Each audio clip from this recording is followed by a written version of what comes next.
What I have often seen my fellow GMs doing, and what I have done on occasion myself when I had good material from a pre-built campaign, is using pictures of NPC, monsters and locations instead of describing to the players how they look. And at first glance there's really nothing wrong with it, but if you don't have proper pictures and you're getting so used to having good pictures to show to your players that then when you don't have them you neglect to use proper descriptions, immersion will suffer. Pictures are a crutch to make up for poor descriptive skills or lazy preparation. Let's get rid of that crutch and try to stand on our own feet. Let's start with the why. Why would you go through all the trouble to make good descriptions if you could just pop up a picture on the screen? It's because descriptions offer the opportunity to be more than just 2D static images. Pictures, by their nature, only 2D static images, unless you go full dive virtual reality, but we are not quite there yet. Descriptions, on the other hand, can be anything you make of them. Not only can descriptions encompass the whole range of human and supernatural senses like sight, hearing, touch, smell, taste, temperature, and any magic sense you can think of. Descriptions can also be dynamic, constantly changing to fit what is going on in the game. This is especially important if you play any type of horror game. Here, it is actually the lack of information that helps with the fear factor, as the players' minds try to stitch together a complete picture from the limited information you feed them, playing on the fear of the unknown. So, how do we start to actually use this? Let's start with the easy mode. And here I will stop pretending I'm not reading from a script and looking down any other line, because this is just too long. If you are better at memorizing stuff than me, it's fine if you prepare and memorize these lines and then tell them to your players while looking at them. That is a great skill, but I'm not good enough for that. So you sit in the corner of a round table in the Mos Eisley Tavern on Tatooine, glad to be out of the scorching midday sun. You idly play with your blaster pistol on the table, watching the holographic Twilight dancer, when suddenly a huge explosion shakes the building. You shield your eyes as dust and plaster falls from the ceiling. When you look up, you see an old rusty Imperial AT-80 walker standing outside through the hole it just blasted into the wall. Roll initiative. See what I did there? To make it easier for me as a GM to set the scene, I relied on a well-established and pictured setting that all of my players will be familiar with. I don't have to describe what the Mos Eisley Tavern looks like exactly.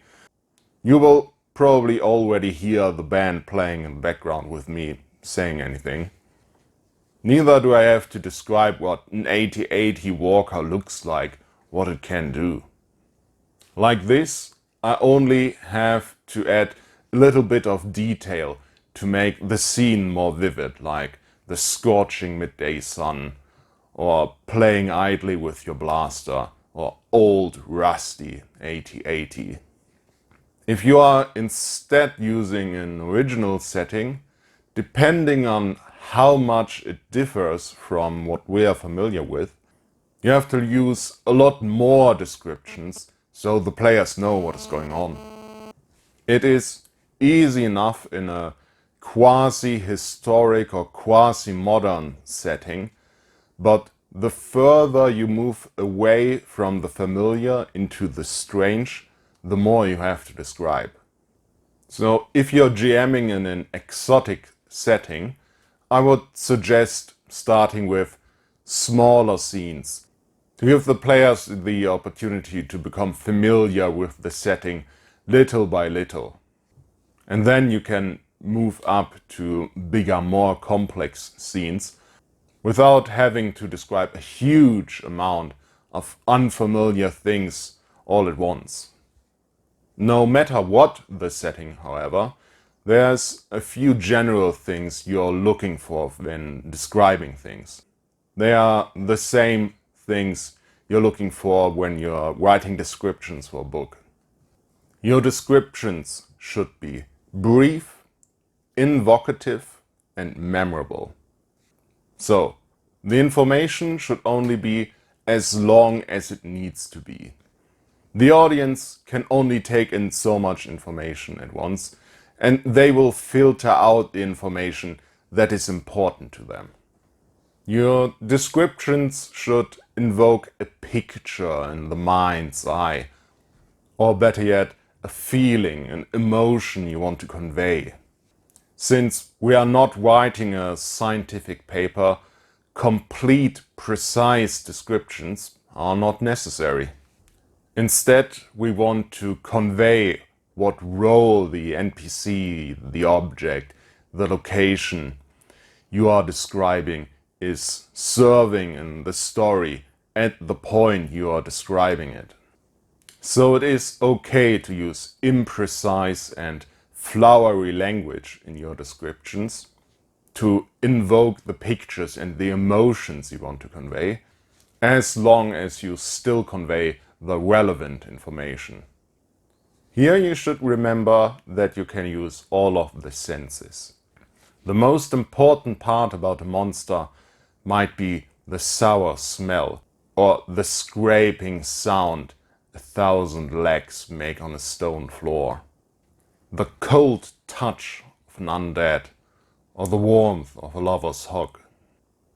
Lastly, your descriptions should be memorable, so the relevant information sticks in your player's head, and you don't have to repeat the description anytime an NPC, object or location shows up in your game.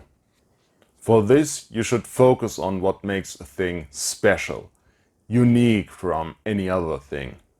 Your audience will forget any normal descriptions, but they will remember what makes something unique. While keeping all of this in mind, you should remember that information is only important in context. You should describe a one-eyed, rabid grizzly bear different depending if your players encounter it during the night in the woods or stuffed in the corner of an adventurous mansion. It's all a bit theoretical, so let me give you a few examples of what I mean. Let's start with an NPC. Here is Gimfax, son of Glon, a high-level dwarven fighter wearing plate armor, wielding a warhammer. He has been paid to beat the party up, so they stop investigating a smuggling operation. This is all information that is important about that character, but it is also very boring. Let's try again. The door to your room suddenly explodes in wooden splinters. Behind it stands a dwarf built like a battering ram, hefting a massive warhammer. His eyes narrow under his ram-horned helmet, one of which has broken off long ago. He chews on the stump of a stinking cigar, then spits it out. "All right, who's first?" Like this, you still convey all the important information: high-level dwarven fighter, warhammer, come to beat them up. But this cigar-chewing, literal battering ram will invoke a way stronger image and sense of dread in the players and they will remember it for longer. But this cigar-chewing, literal battering ram coming for them will invoke a stronger sense of dread in the players, and they will remember it for much longer. Let's try another one. You see an elfin woman with milk-white skin that seems to be glowing in the morning sun. Her flowing gossamer dress billows around her as she descends towards you like a leaf in the wind from the world tree towering above you. That should be a bit more impressive than saying, the head druid is meeting you. She's an elf with pale skin wearing a thin silken dress. Let's try a location. You push through the door and enter a big common room with a low ceiling. The warmth of a crackling fire burning in a stone-walled fireplace in the middle of the room chases away the autumn chill. The tavern is packed at this late hour. People of all lots sit on benches at long, roughly hewn oak tables laden with food and drink. The smell of hops, fried potatoes and onions makes your mouth water. As you look around for a place to sit, the people at the table to your right shuffle to make room and wave at you to come and join them. Now, the same homely tavern, but in a different context. You push through the door and slam it shut behind you, setting the bar in place. Heavy, iron-set oak door should hold for a moment. Sweat on your face, you look around the big common room. There are long, massive tables made from roughly hewn oak, a door in the back, 3 windows with closed shutters, and a stone-walled fireplace in the middle of the room are the only entryways you can see. A scrawny, red-haired maid was busy mopping the wooden floor. Now she looks at you, her eyes wide in surprise. That was technically the same room, but the context will change how the PCs perceive it. This leads me to my last point: subjective reality. Human perception is not objective.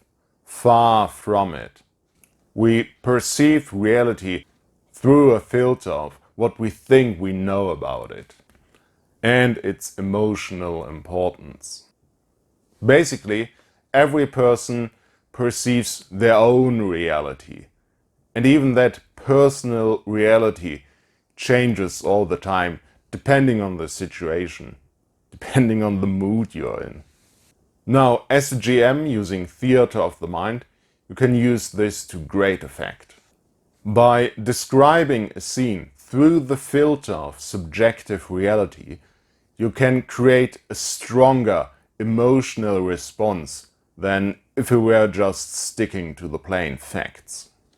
For example, when the characters encounter this one-eyed, rabid grizzly bear at night in the woods, it becomes a towering monstrosity with hunger gleaming in its lone eyes and red foam spilling from its dagger-like teeth. If they then examine the body of the bear at day in the light, they will find out that it was actually malnourished and old. But you can be sure, when they tell the tale of how they slew the demon bear of Bonemire Woods, it will once regain its towering monstrosity and hateful glare. You can use this in any situation. A normal merchant can suddenly become shady when the characters notice how he is looking around paranoid and how he has bulges under his clothes where hidden pockets lay. A band of bandits might be malnourished rebels in rags, or dirty brigands screaming for blood. A sword might be an ancient heirloom bearing the scars of many battles, or an old chipped piece of junk. Especially in horror games, this is a powerful tool to not just describe a scene to your players, but also to impart what the characters are feeling about the terror they are facing. So, to master theater of the mind, keep your descriptions brief, invocative, memorable, and use subjective reality to your advantage. It helps to use an established setting, and it helps to write the important descriptions down in advance when you're preparing the game. But as you get more comfortable and more practiced with this method, it becomes easier to come up with these descriptions on the fly. That's all I got for today. So let me ask you, what is the most memorable NPC you ever encountered? And did the GM just show you a picture of it? Let me know in the comments below. Thanks for watching and fight on!